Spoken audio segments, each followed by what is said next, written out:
시작. 내가 태어난 날이 저주를 받았어야 했는데 어머니가 나를 낳은 날이 복된 날이 되지 말았어야 했는데 나의 아버지에게 아들이다 아들 하고 소식을 전하여 이 아버지를 기쁘게 한 그 사람도 저주를 받았어야 했는데 바로 그 사람은 주님께서 사정없이 뒤엎어 놓으신 성읍들처럼 되어서 아침에는 울부짖는 고통 소리를 듣고 대낮에는 전쟁의 함성을 들었어야 했는데 내가 모태에서 죽어 어머니가 나의 무덤이 되었어야 했는데 내가 영원히 모태 속에 있었어야 했는데 어찌하여 이 몸이 모태에서 나와서 이처럼 고난과 고통을 겪고 나의 생애를 마치는 날까지 이러한 수모를 받는가. 아멘하기가 어려운 말씀입니다. 사실 원래 복음 전도에 관한 말씀을 준비했던 본문과 같은 본문입니다. 그런데 하나님께서 신비하게도 이 본문을 가지고 고통에 관한 이야기를 좀 나누도록 마음을 주셨습니다. 튀르키예 지진이 일어나고 한 주간을 지나갔어요. 우리가 교회로서 또한 그리스도인으로서 이러한 현상들, 수없이 반복되어지는 이 땅에 일어나는 문제와 고통의 문제에 대해서 어떻게 우리가 생각하고 기도해야 할까? 우리가 이것을 꼭 나누고 지나가야겠다라는 마음이 생겨서 오늘 본문 말씀을 준비했습니다. 하나님을 믿는 사람들로서 또한 우리는 그러한 사건들 속에서 하나님을 부정할 수 없기 때문에 어떻게 반응할 것인가, 우리가 어떻게 행동할 것인가에 대해서 말씀을 좀 나눠보고자 합니다. 이 땅 가운데에는, 이 세계 가운데에는 고통의 문제가 지속적으로 반복적으로 일어나게 됩니다. 먼저는 사람들의 선택에 의한 고통이지요. 가장 큰 주제로는 전쟁이 있습니다. 우크라이나와 러시아의 전쟁이 벌써 2년 가까이 1년 반 지속되고 있고 제가 찾아봤더니 벌써 24만 명의 사망자가 두 국가에서 나오게 됐습니다. 그리고 이런 걸 기록을 찾다 보니까 에티오피아, 우리가 지난주에 에티오피아에 대해서 나눴는데 2021년과 2022년 2년 동안 내전이 있었고 지금은 종전을 했는데 종전 후에 사망자를 살펴봤는데 40만 명에서 60만 명이 내전으로 사망한 것으로 기록됩니다. 이것은 정치인들과 기득권들의 다툼, 어떤 패권 싸움에 의해서 일어나는 사람들의 희생이지요. 또 하나는 사고에 의한 희생이 있습니다. 대한민국에서는 9년 전에 세월호 사건을 겪었고 또 불과 작년에 이태원 참사를 겪었습니다. 사고로 인해서 다수의 사람들이 사망하는 것을 보면서 우리는 안타까움을 느끼기도 합니다. 또 하나의 문제가 있다면 질병에 관한 것이 있습니다. 우리가 2019년부터 거의 3년 동안 코로나를 겪고 있습니다. 전 이렇게 많을지 몰랐는데 코로나 사망자가 현재까지 685만 명 전 세계에서 그 정도 인원이 된다고 해요. 와, 굉장히 고통스러운 일이죠.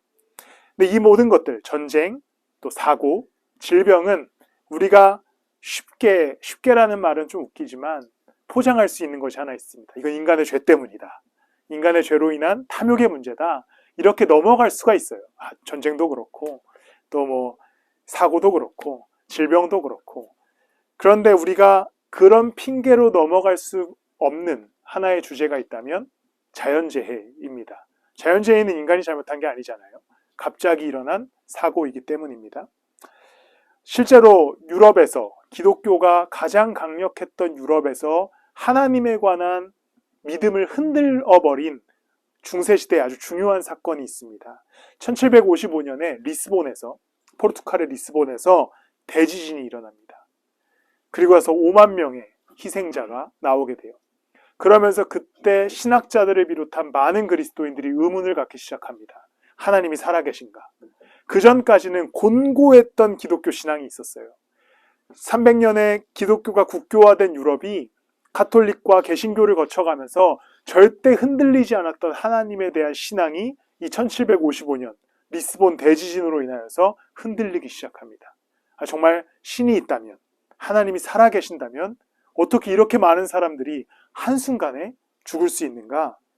그러면서부터 이제 회의론에 빠지게 되는 것이죠. 그 뒤로 세계는 더 망가집니다. 세계대전이 일어나고 또 많은 희생자들이 나오기 때문이죠. 지난주에 우리는 동일한 장면을 목격했습니다.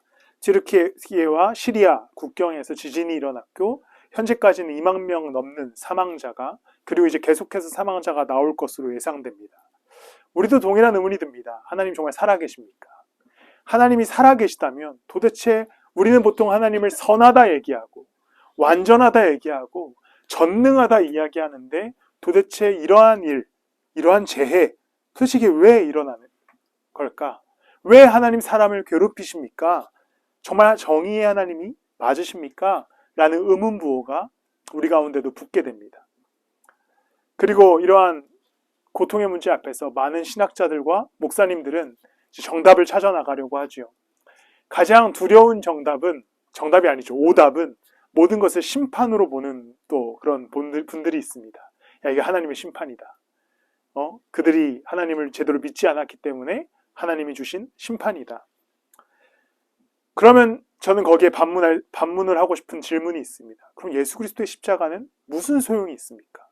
분명히 모든 이들을 위해서 구원하여 주신 십자가, 사랑의 십자가인데 여전히 심판 아래 있다고 하는 것은 좀 신학적으로 맞지 않는 거 아닌가라는 의문이 듭니다. 그리고 또 하나의 대답을 놓는 것이 있어요. 뭐냐면, 이거 하나님의 선교의 때다. 우리의 기회다. 지금 이 기회에 우리가 가서 섬기고 봉사해서 선교해야 된다. 맞는 말일 수도 있지만 고통받는 자들의 입장에서 이 이야기를 들으면 이것은 불쾌하죠. 내가 고통받고 있는데 야, 너 지금 예수님 믿을 때야 라고 얘기하면 그것은 그들에게는 또 굉장히 어려운 이야기일 수 있습니다. 이기적인 이야기일 가능성이 있는 것이죠. 그렇다면 우리가 그리스도인으로서, 또한 교회 공동체로서 이러한 문제, 고통, 자연재해, 이러한 어려운 상황 속에서 어떻게 반응해야 하고 어떻게 기도해야 하는가? 오늘 저는 이 고통과 좀 씨름하라 라는 제목으로 좀 말씀을 나눠보고자 합니다. 원래는 이것은 토마스 롱이라고 하는 신학자가 쓴 하나의 책, 고통과 씨름하다 라는 제목을 표절해서 고통과 씨름하라 라고 지었습니다. 책 내용과는 전혀 상관이 없고요. 일단 제목만 제가 따왔습니다. 그리스도인으로서 어떻게 이 고통의 문제를 우리가 받아들이고 고통의 문제 앞에서 우리가 어떤 믿음을 가져야 하는지에 대해서 오늘 나눠보고자 합니다. 먼저 우리는 고통의 문제를 눈앞에 봤을 때, 어떠한 문제를 겪었을 때 우리가 할 수 있는 것은 억울해하고 애통한 심정으로 하나님께 나아가 항의할 수 있어야 합니다. 하나님께 부르짖을 수 있어야 해요. 우리는 고통의 문제 앞에서 보통 이러한 큰 현상과 사건들이 일어났을 때 우리는 정답을 찾고자 하는 어떤 그런 의지가 있어요. 왜 이런 일이 일어났을까? 원인을 찾고 싶은 거죠. 왜 이런 문제가 일어났을까? 왜 이런 고통을 겪을 수밖에 없는가? 너무나 큰 고통의 문제 앞에서 우리는 정답을 찾으려고 하는 우리만의 어떤 그런 본질이 있습니다. 또 하나는 그냥 쉽게 정답을 내놓으려고 하는 것이죠. 인내해라. 야, 어렵고 힘들 때 인내하면 돼. 우리는 이렇게 방관하는 입장을 갖기도 합니다. 인내하라 라고 하는 방관자의 입장이거나 어떤 정답을 찾으려고 하는, 뭔가 답을 찾아서 좀 주고 싶어 하는 입장이 우리에게 있습니다. 그런데 진짜 그리스도인들, 진짜 하나님의 자녀들이 해야 될 이때의 태도는 부르짖고 기도하며 그냥 단순히 하나님께 기도하는 것이 아니라, 이런 표현이 되게 신성모독처럼 들릴 수 있지만 우리는 하나님께 항의할 수 있어야 됩니다. 하나님, 도대체 왜 우리에게 이런 고통을, 왜 그 땅에 이런 고통을, 하나님 도대체 뭐 하고 계십니까? 항의할 수 있어야 합니다. 오늘 본문에서 아까 우리가 성경 봉독하며 읽었지만 본문의 내용이 어떻습니까? 이게 누구의 고백처럼 들리십니까? 예레미야의 고백입니다. 예레미야가 어떻게 얘기합니까? 내가 태어나지 말았어야 된다. 내가 이 더럽고 이 더러운 세상에 그냥 어떤 표현까지 쓰냐면 엄마 뱃속이 내 무덤이 되었어야 된다. 내가 괜히 태어나서 이런 괴로움을 겪고 있다. 라는 엄청난 저주의 말을 퍼붓습니다. 예레미야는 실제로 굉장히 고통스러운 인생을 살아요. 하나님께서 예레미야를 선지자로 부르실 때 이렇게 부르십니다. 너가 지금부터 내 이야기를 전할 텐데 아무도 안 들을 거야. 근데 전해야 돼. 그리고 너는 유다의 멸망을 보게 될 거야. 그들이 죽어나가는 거, 그들이 고통당하는 것을 직접 눈으로 보게 될 거야 라고 이미 유다의 고통을 알고 선지자로서의 삶을 시작합니다. 그리고 심지어 선지자로 살아가는 동안에 예레미야는 끊임없이 매맞고 구덩이에 갇히고 감옥에 갇히기도 하고 사람들에게 조롱을 당합니다. 정말 괴로운 선지자. 그래서 예레미야 선지자를 우리가 어떻게 보통 부르냐면 눈물의 선지자다, 슬픔의 선지자다 라고 불러요. 그는 고통스러웠습니다. 고통을 눈으로 봐야 했고 고통을 직접 겪어야 했습니다. 근데 예레미야가 이런 상황 속에서 인내하지 않아요. 하나님 뜻이 있으시겠지, 하나님 계획이 있으시겠지, 인내하면서 그 일을 감당하지 않습니다. 예레미야는 어떻게 이 일을 감당하냐면 고통스러워하면서 자신의 인생을 저주하면서 하나님께 부르짖으면서 그 고통을 감수합니다. 고통을 겪어나가는 것이죠. 오늘 보면 14절에 내가 태어난 날이 저주를 받았어야 하는데 어머니가 나를 낳은 날이 복된 날이 되지 말았어야 했는데 자신의 태어남과 자신의 생일을 저주하지요. 예레미야는 자신의 삶이 겪고 있는 수모와 고통, 이 땅이 겪고 있는 삶의 문제 앞에서 그는 필터 없이 하나님께 나아가서 항의하고 부르짖습니다.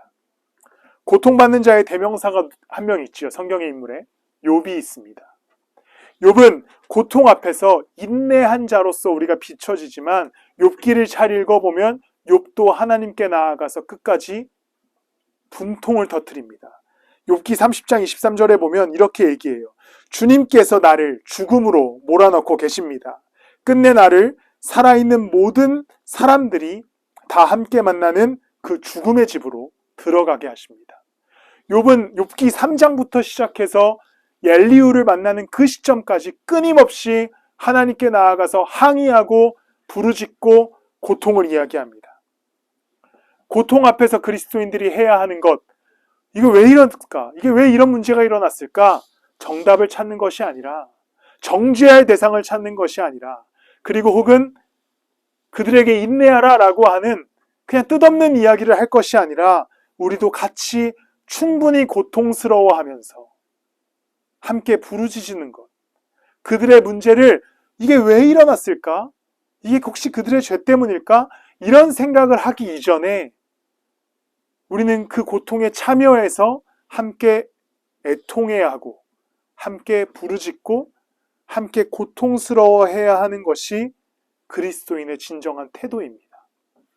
보통 우리는 누가 잘못인지를 빨리 찾기로 해요. 이 사람이 잘못해서 이런 문제가 일어났나 보다. 이게 원인이라 이게 지진이 일어났나 보다. 우리는 이런 것들을 찾기 원해요. 근데 우리는 크신 하나님의 뜻을 알 수 없습니다. 그렇다면 그리스도인이 해야 되는 것은 지금 일단 그들이 고통을 받고 있고 그 문제가 우리 눈으로 봤을 때 처참하고, 그렇다면 우리는 그 처참함 앞에서 하나님께 나아가 우리의 이 감정과 애통함을 쏟아내는 것. 그래서 하나님, 왜 우리에게, 왜 그들에게 이런 고통의 문제를 주십니까?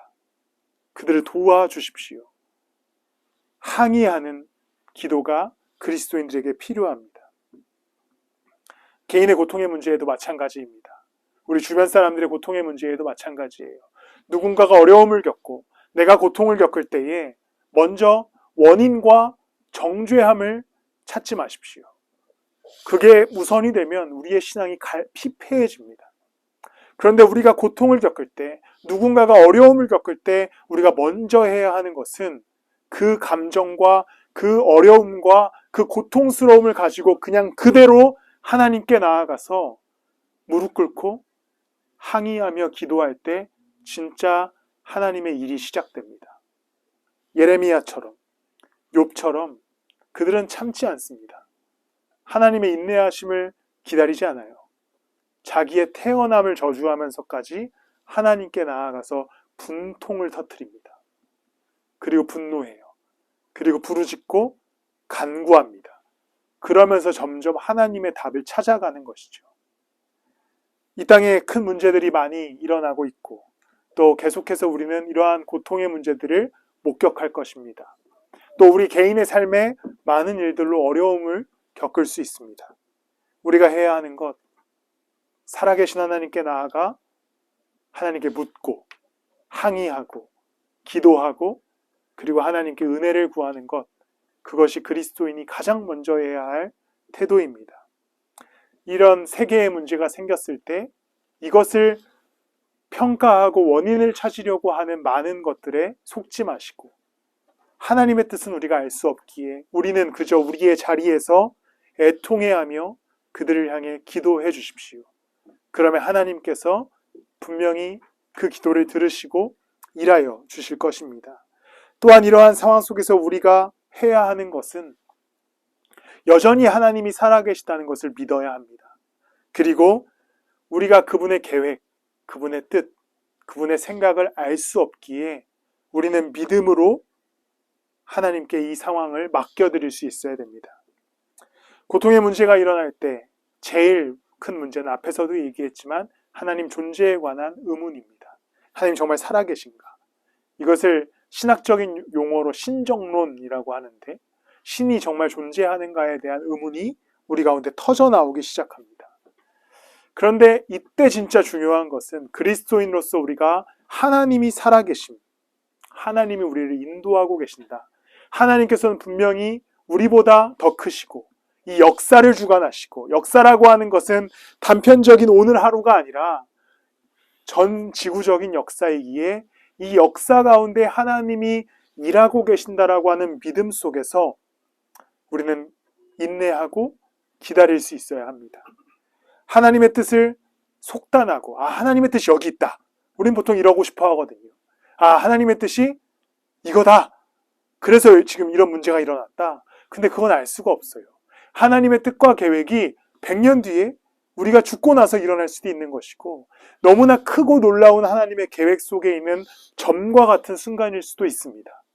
그렇기 때문에 하나님의 뜻을 속단하여서 원인을 찾고자 하거나 혹은 하나님의 존재를 지금 당장 부정하여서 이 상황을 이해하려고 하는 것이 아니라 하나님은 살아계시고 그런데 하나님은 온 우주와 역사를 주관하는 분이시기에 우리는 그냥 이 현상을 하나님을 믿음으로 기다리고 우리가 해야 하는 것은 그저 애통한 마음으로 기도해야 한다는 것입니다.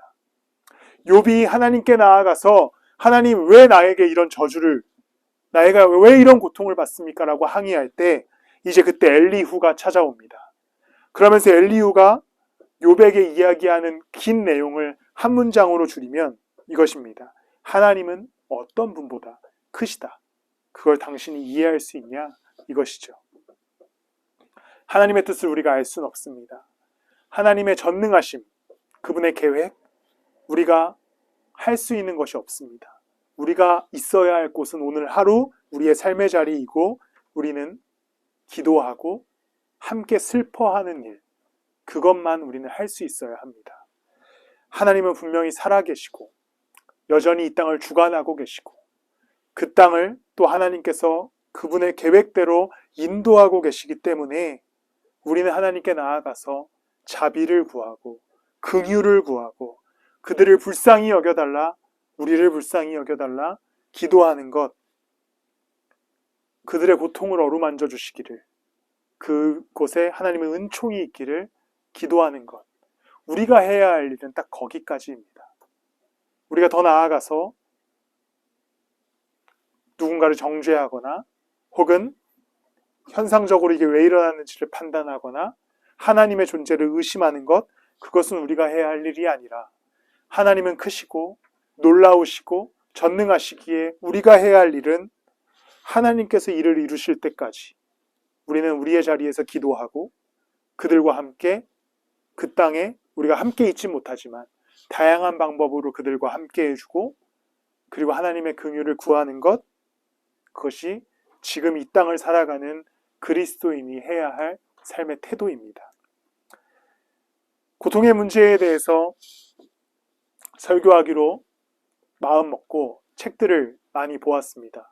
아까 얘기했던 토마스 롱의 고통과 씨름하다 라는 책도 보았고 이제 여러 목사님들이 쓰신 글들을 보았습니다. 신학적으로 이야기할 것들이 많지만 제 안에서 나오는 결론들은 참 무책임한 거다. 제가 지금 이야기하는 것들이 사실 어떻게 보면 무책임하죠.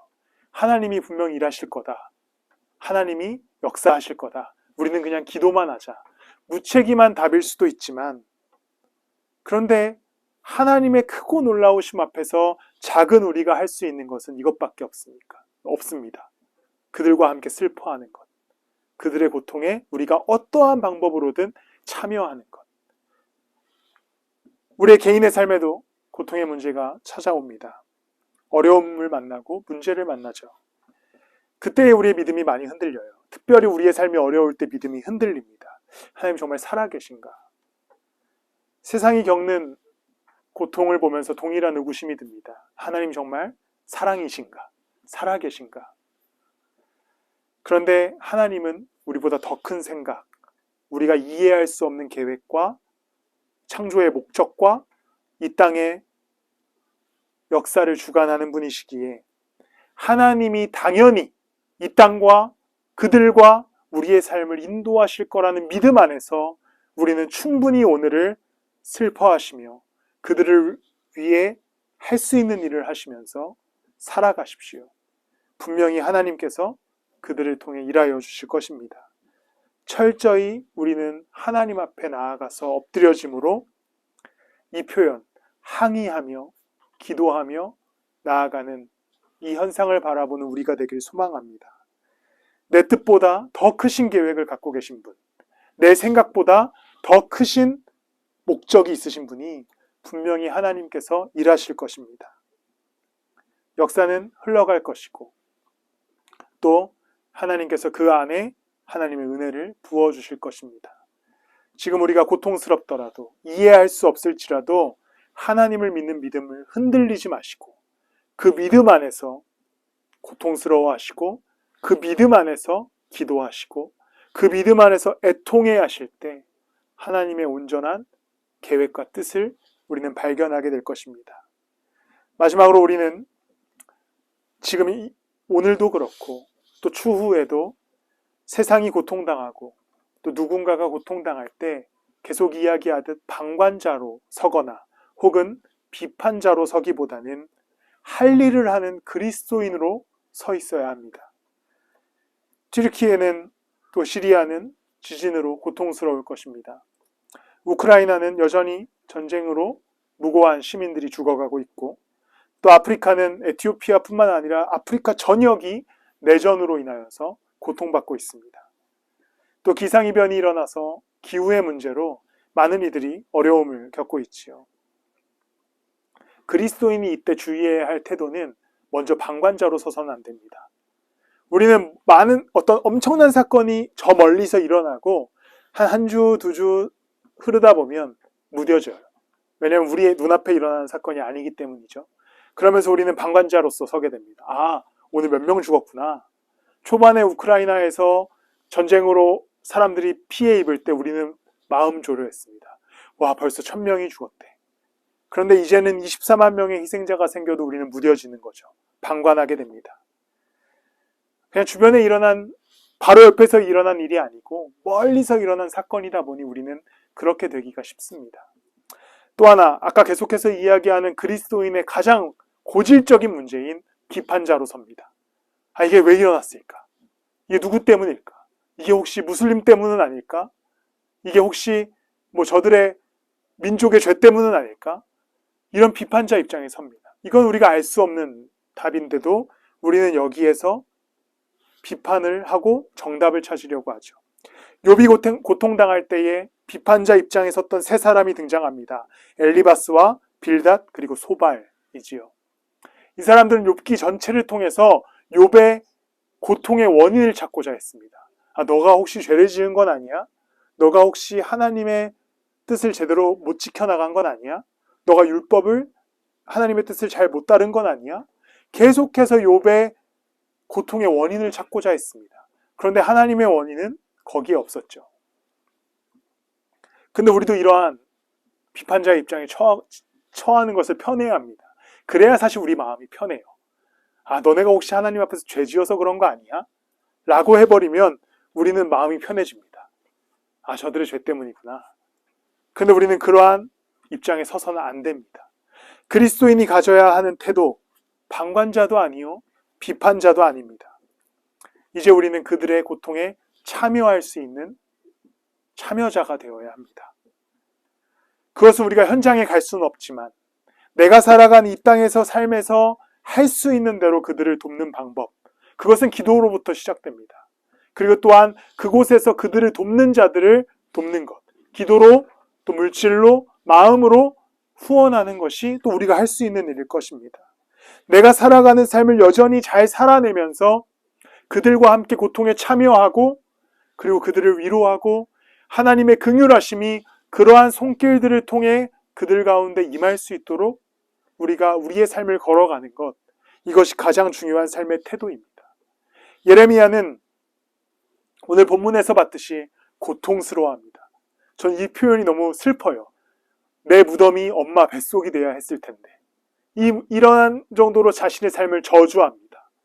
그런데 이 앞의 구절을 보면 예레미야가 어떻게 얘기하냐면, 그런데 내가 심장이 뜨겁게 불타오르고 뼛속이 타들어가는 느낌이 있어서 가만히 있을 수 없다.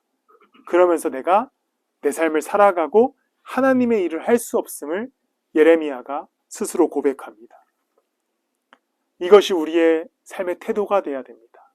그들의 고통과 내 삶의 고통 속에서 내가 정말 모든 것이 무너진 느낌, 하나님의 존재를 의심하는 상황, 그런데 그럼에도 불구하고 내 안에 주시는 하나님의 힘, 기도하게 하시고 움직이게 하시고 또 일어나서 걷게 하시는 그분과 함께 이제 고통과 씨름하며 그들을 도울 수 있는 만큼 돕고, 또 내가 물질적으로 힘들다면 정말 하나님께 나아가서 함께 그들과 항의해 줌으로, 기도함으로 그들을 도울 수 있는 우리가 되기를 소망합니다. 이것이 누구의 방법이었냐면 어떤 예를 들어도 들 수 없는 예수 그리스도의 방법이었습니다.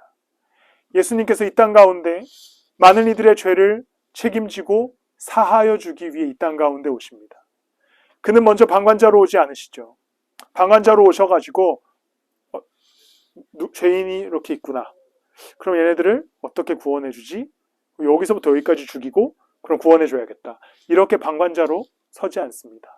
또한 예수님은 비판자로 오지 않으세요. 아, 얘는 죄가 있고 얘는 이 정도 죄가 있으니까 얘한테는 이 정도의 죄값을 치르고, 이렇게 비판하지 않습니다. 평가하지 않으시죠. 예수님은 이 땅에 육신의 몸을 입고 오셔서 거기 있는 사람들과 함께 사시고 그리고 그들과 함께 사시다가 그들을 위해 십자가에 못 박혀 죽으십니다. 그리고 인간의 모습으로 피 흘리시고 고통당하시고 죽으신 이후에 부활하셔서 하나님의 뜻을 실현시키시고 완성시키시죠. 이게 예수님의 방법입니다. 우리가 이 땅을 그리스도인으로서 살아갈 때, 고통의 문제에 씨름할 때 우리가 가져야 하는 태도는 딱 예수님을 따라가야 합니다. 예수님께서 하신 대로 우리가 그들과 함께하고 그들과 함께 고통받고 그들에게 우리의 사랑을 전하고 하나님의 긍휼을 구하는 진짜 그리스도를 따라가는 자의 모습이 우리 가운데 있기를 소망합니다. 내게 주어진 환경, 내게 주어진 상황, 내가 갖고 있는 시간과 내가 갖고 있는 어떠한 것으로도 그들에게 참여할 수 있다면 그 무수한 방법으로 참여하십시오. 당연히 먼저는 기도하는 것입니다. 그리고 또한 여러 가지 방법으로 우리가 그들을 도울 수 있을 것입니다.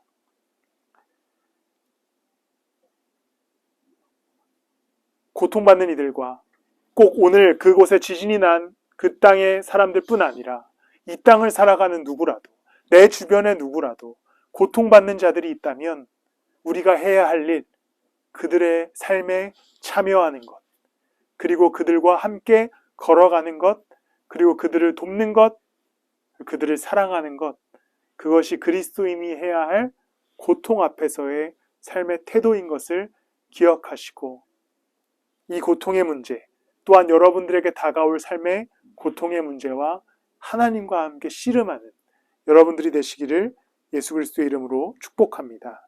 말씀을 마무리합니다. 여러 가지 고통과 어려움, 삶의 문제 앞에서 우리는 왜? 라는 질문을 던집니다. 왜 이런 일이 일어날까? 그리고 우리는 답을 찾기로 하네요. 하나님, 왜 이런 일이 일어납니까? 왜 이런 문제가 일어납니까? 그러다 보면 어느 순간 이것이 하나님에 대한 비관으로 바뀌게 됩니다. 그런데 하나님은 우리보다 더 크신 분이시고 하나님은 살아계신 분이시기에 우리가 답을 찾지 않아도 하나님께서는 분명히 일하실 것입니다. 그렇기 때문에 그리스도인으로서 우리가 해야 하는 것은 답을 찾기보다 이제 하나님의 일 안에 우리가 참여하여서 그들을 위해 기도하고 우리가 할 수 있는 일을 하고 하나님의 긍휼을 구해야 합니다. 이 시간 같이 기도하실 때 그들을 생각하면서 우리가 기도하기를 소망합니다. 하나님 일하셔서 하나님 역사하셔서 그들에게 긍휼을 베푸셔서 그들의 마음을 위로하여 주시고 하나님께서 하나님의 뜻과 때에 따라 그곳을 회복시키시고 일하여 주시옵소서. 우리 같이 고통받고 있는 지진 피해를 받은 튀르키예와 시리아 국민들과 또 이 땅에 많은 고통받는 자들 그리고 우리의 삶 가운데 고통받는 이들을 위해서 하나님께 맡겨드리는 기도로 이 시간 나아가도록 하겠습니다. 같이 기도하시겠습니다.